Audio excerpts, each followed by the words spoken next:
So this is kind of like the first time that we were ever exposed to odd characters representing maybe a cuss of some kind.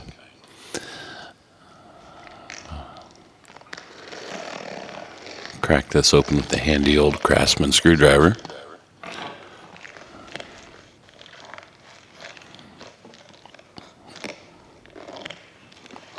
And of course, like all of the new wave toys, it's a box inside of a box. So we take out the inner one. It's hard to decide which of these to keep to. Do you keep both of these boxes sitting around or just the inner one?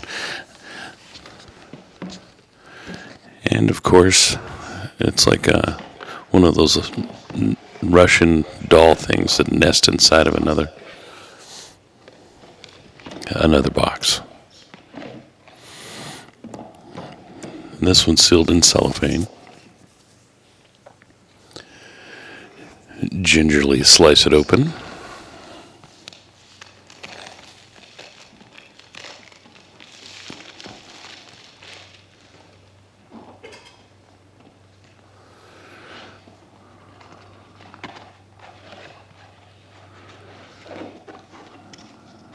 And so we have an instruction manual.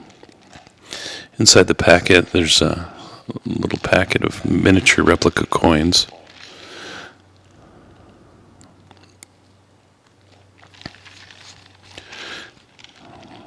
Extra stickers. Looks like feet that would go on the bottom of the game.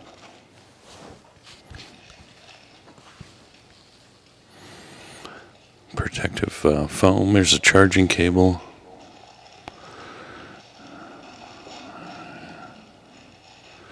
So it's packed in there pretty well.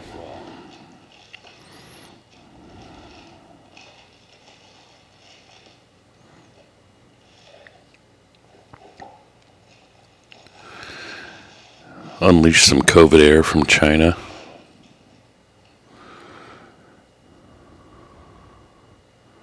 Got a couple of ports as usual, a little HDMI, 2 USB, and a little micro USB to charge it. Power button. Let's turn her on.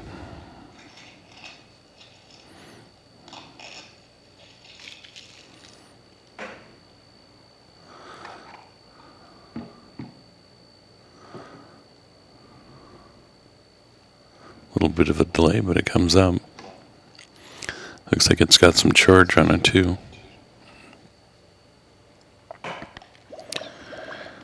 So starting her up,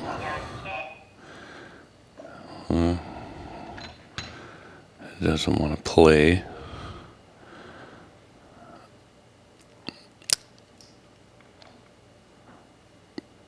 What do we do here? Oh, yeah, that's right. You got to push the coin button and get a couple credits in there.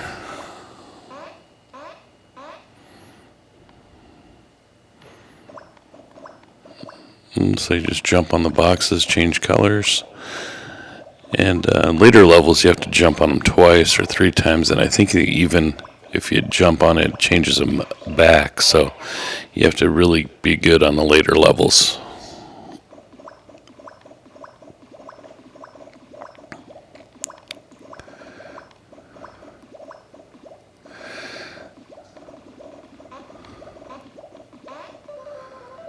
Oh, look at that.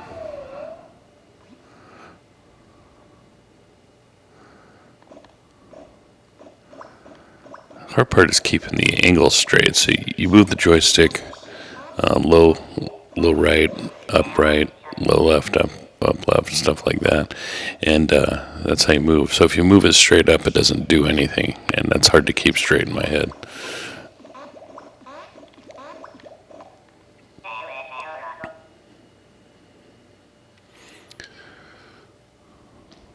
Alright, so this part is the game mode. So you press the right coin button and it brings up this menu so you can choose original, or the second option is a harder, faster version, it says, so it's more difficult.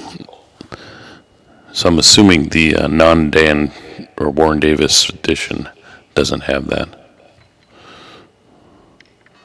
Put another credit in her and start it.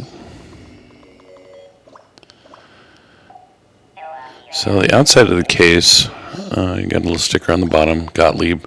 These are all licensed from the original manufacturer. This door opens up. Not much in there, but it would show you where the coin box was.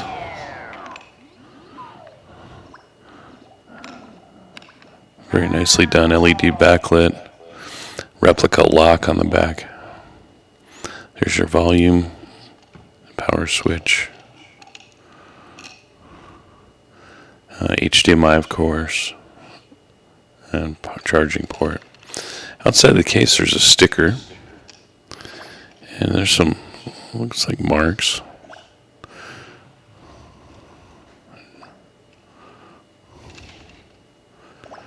Top of the cabinet.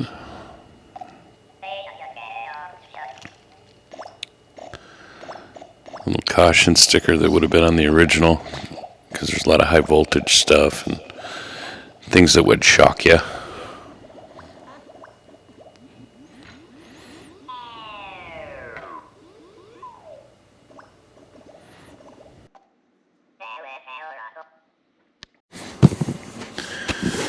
So here's the interesting thing I see about it.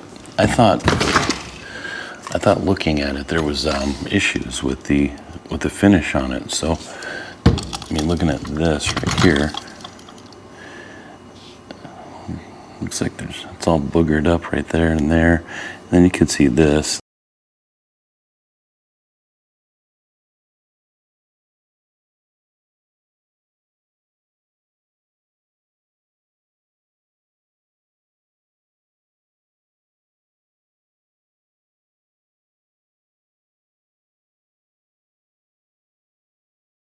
Is if you look on the box, it has it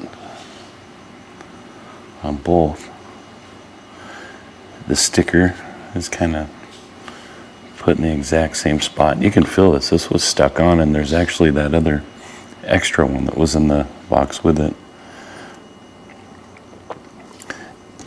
And then if you turn the box and look at this side, you can see there's that those like spill marks, which is kind of weird. Those didn't look like they were on purpose, but they are. So it's really interesting. So these, it looks like it's a replica of an exact game that had wear on it, and they replicated all the wear. Really interesting. The other thing that I did see on their Facebook page was that the guy that invented the game or whatever, Warren Davis, who designed it, he autographed a few of them. Mine's obviously not, unless it's in a place where I didn't see it. But also it had that, the cellophane coating on the outside of this box. So it hadn't been opened since it left China or whatever. But, so that's it. That's the Qbert Warren Davis edition. I got it before the normal one. I ordered both. But I did get this one first, and it does play both modes, so I don't even know if I have to open and look at the other one, but we'll just add it to the collection. It's an interesting game, and these are all well worth it for the price that you pay for them. So the other thing I did notice too, that they made 2 more versions of the Dragon's Lair, and they're coming out with a Space Ace too.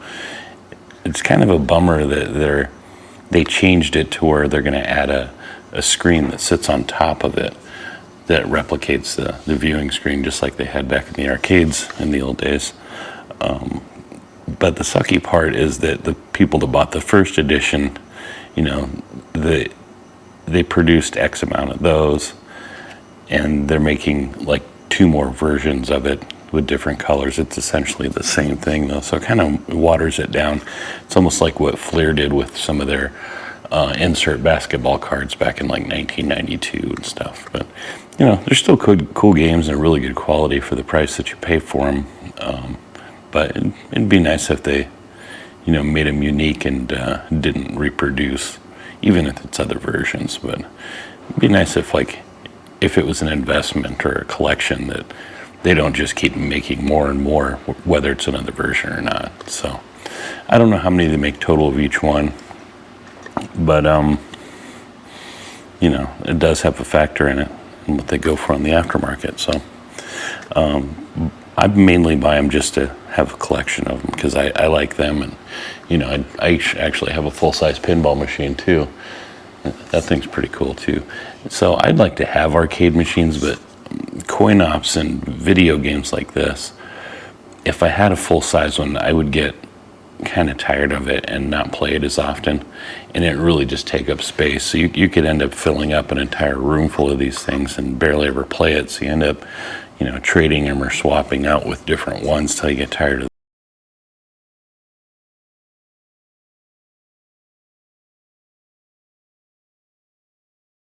them, or same pattern every time. It's a little different. Like some of the driving ones, like the Ivan Stewart Off-Road or Super Sprint, it's a slightly different game. That all the bonuses pop up in different places, but essentially it's not the exact same thing because you're on a different part of the track every time. But things like this Qbert, it's all a pattern. So you can, just like Pac-Man, take certain squares and make a pattern, clear every level every time, and finish the whole game if you wanted to memorize them all. Pinball, that's a different thing altogether. Every time you plunge the ball, it's a brand new game. It's never the same as one that you ever played before. So that's kind of the difference between something that's random and something like this. It's cool and it's a lot of nostalgia, but part of the issue is it is repetitive, and you can play off patterns and memorize them and finish the whole thing. So, well, that's it.